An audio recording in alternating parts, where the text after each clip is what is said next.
So the four of us were posted to this Ceylon light infantry, and we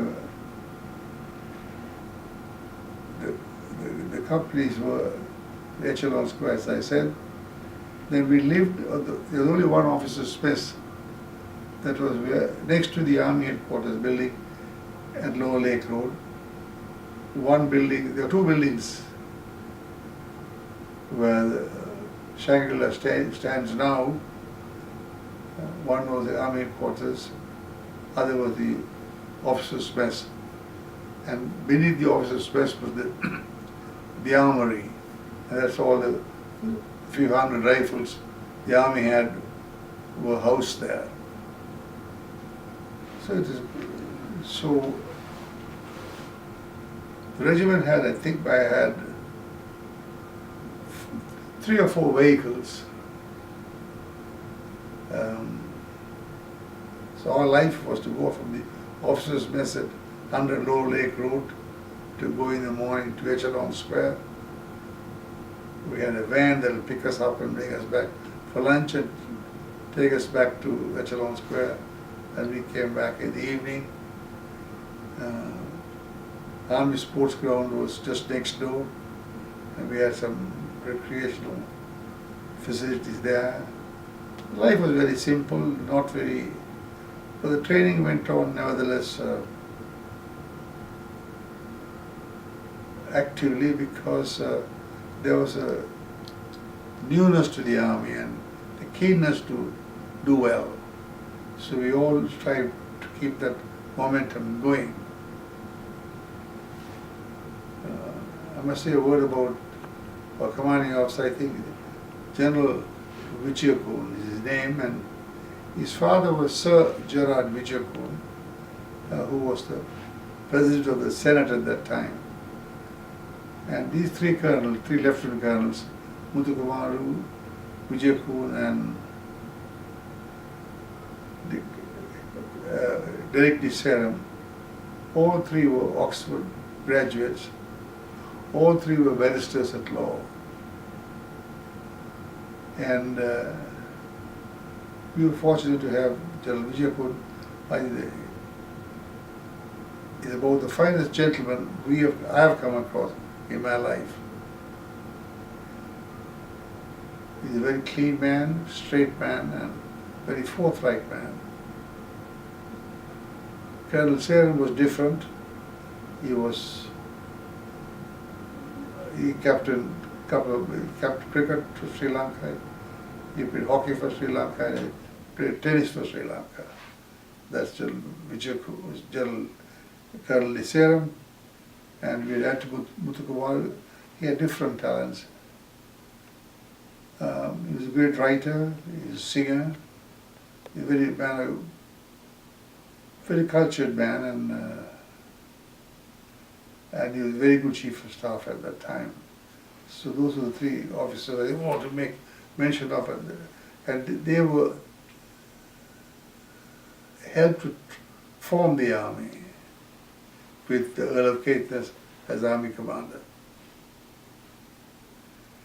Then on the other side, as I said, there was no Panagoda at all, so there was Diathalava. But Diathalava, they took over the old camp, old Navy camp, and in the old Navy camp was located the recruit training depot, where all the recruits were going to be trained. And today it's all of it is the military academy, Sri Lanka Military Academy. Everything is changed there now. We had old wartime huts were there, and the officers' mess was on top of the hill in that camp. And that was one camp, and the other camp was called Imperial Camp. That's in the town, where there's a football ground, and that's where the garrison headquarters was located.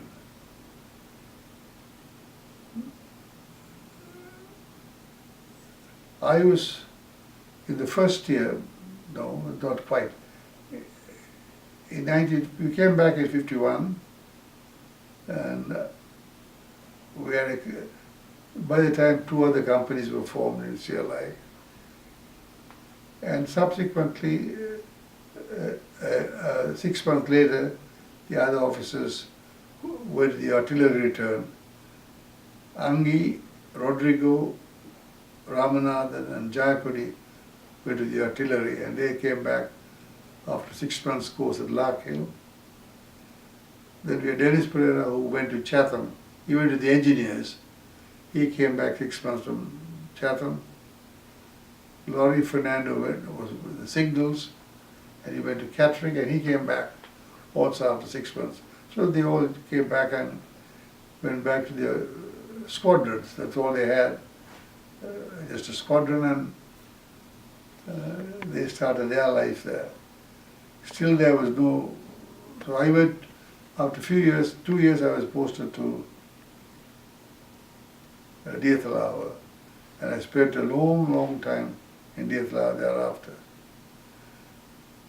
Our first experience of any internal security duties was the 1953 Hartal. That was a big thing. First time ever the army was called out. It was really a big thing because people read about the 53 Hartal. That was a thing that was organized by the leftist movement. They caused a lot of damage in the city. Lots of places were set fire.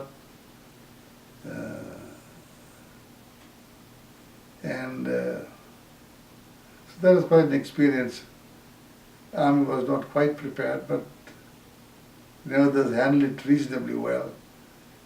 And I think after the 53 Hartal, the Prime Minister had to resign. He resigned over the Hartal, and I think that Dissanayake resigned, and he was succeeded by Sir John Kokalawala. So we were in, I was in Diethelauer for the next 2 to 3 years. And at that time, the officer command in Diethelauer was Major Richard Udugama. He was the officer commanding. I was the platoon commander. I went in there, but very soon became the second in command of the officer training depot, recruit training depot. So Richard Udugama and I had a very long association, and we became very close friends. He left the entire running of the depot to me. He's one person who delegated well. If you ask him to do something, he finds you are doing well, he'll never come and bother you, he'll never look over your shoulder. He'll come, when you call him, he's there, otherwise. So I ran the depot, recruit training depot, by more or less by myself as second in command. By the time I became a captain, and we had 4 subalterns. And then as from recruit training, we graduated doing non-commissioned officers courses. More or less I handled all of the courses.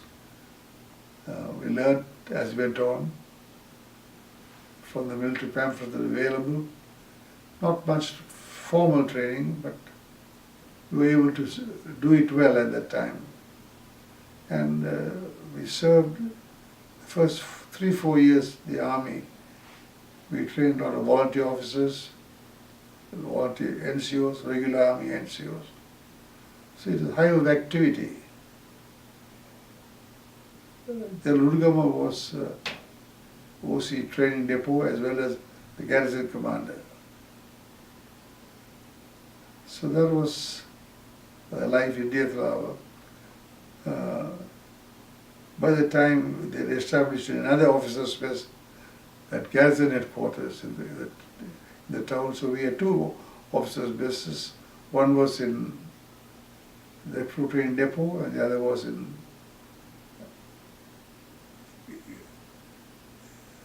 garrison camp.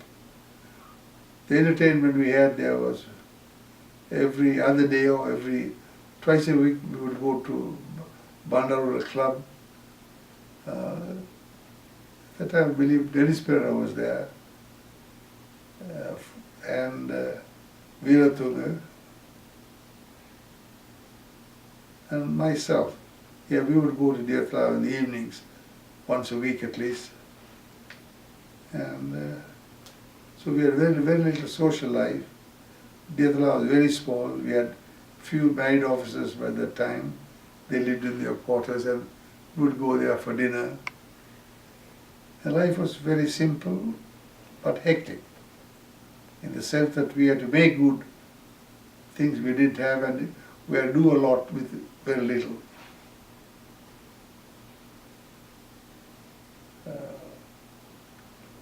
One experience worth mentioning is in '56 I was in Deathlava again as a captain, and then there was a big problem with Ampare over the Sinhala Only Act, and the army was not equipped to meet the challenge.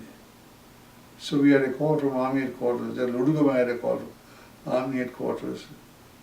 Deathlava was the way we could reach Ampare soonest. So we had gathered a few corporal instructors, about 40 of them. We had only 3 trucks. We put them in the trucks, we collect the reports. We didn't know what we were doing. Nobody knew. So off, we were asked to go to Deathlava, to Ampare. I was a captain. I had 2 subalterns. One was Sri Ranatunga, other was Mana Madola.